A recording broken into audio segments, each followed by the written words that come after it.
Magandang gabi po, Luzon, Visayas at Mindanao. Shootout o rub-out. Ano ba talaga nangyari kahapon sa silang sa Cavite kung saan 8 hold-upper umano ang patay? Paniwala ng mga kaanak, sinet up ng mga pulis ang mga namatay. Kaya nais silang mag-imbestiga na ang Commission on Human Rights sa totoong nangyari. Pero itinanggi po ng pulisya na nagkaroon ng rub-out na maril daw ang mga suspect bago pa man makarating sa inilatag nilang checkpoint. Mula sa Imus, Cavite, nakatutok live si Emil Sumangil. Emil! Igan Mel, humihingi ng hustisya mga kamag-anak ng 8 kalalakiang nabaril kahapon sa Silang Cavite. Sabi ng mga pulis, hold-upper daw ang mga ito at miyembro ng Alingaro Robbery Hold-Up Group. Basta kasipsip ng anak ko. Sa mga pulis na walang awa, dapat managot kayo sa batas. Hindi kayo makatao.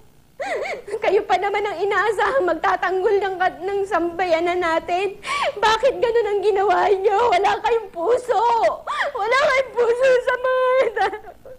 Hindi napigilan ni Nympha Pereña ang emosyon sa sinapit ng kanyang anak na si Jomar, isa sa 8 napatay sa umunoy shootout sa Cavite kahapon.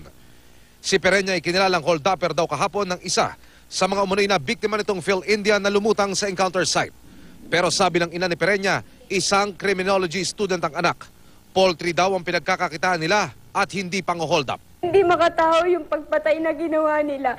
Dapat po hinuli nila kung halimbawa. Hindi po nila dapat pinatay. Natunto namin ang mga Pereña sa liblib na barangay ng Alingaro, sakop ng General Trias, Cavite.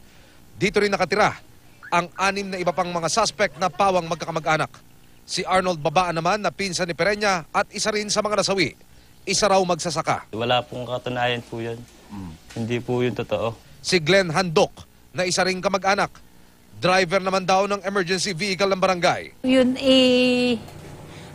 nakakasama ho sa gayong transaksyon. Siguro ho, hindi kami nang magtitiis ng gantong hirap. Tao naman natin, hindi pwede naman natin sabihin mabait, hindi naman natin laging kasama yan. Pero ayos ang panunungkulan niya sa barangay. Paniwala ng mga kamag-anak ng mga napatay na suspect, sinetap ito ng mga pulis. Sa lugar daw na ito ng barangay Alingaro, nagkita-kita raw ang 8 suspect kahapon. Ang paalam nila, pupunta sa fiesta ng Silang Cavite. Isang alias Taran daw ang sumundo sa grupo kahapon ng umaga. Ayon sa testigo, si Taran ang nanguna sa convoy ng 4 na motorsiklo kung saan nag-angkasa ng 8. Ayon sa report ng pulisya, si Taran ang pang-9 na suspect na nakatakas. Nauuna po siya, wala siyang angkas. Mas malayo po siya. Mas malayo po ang distansya niya dun sa 3 nakamotor. Tapos?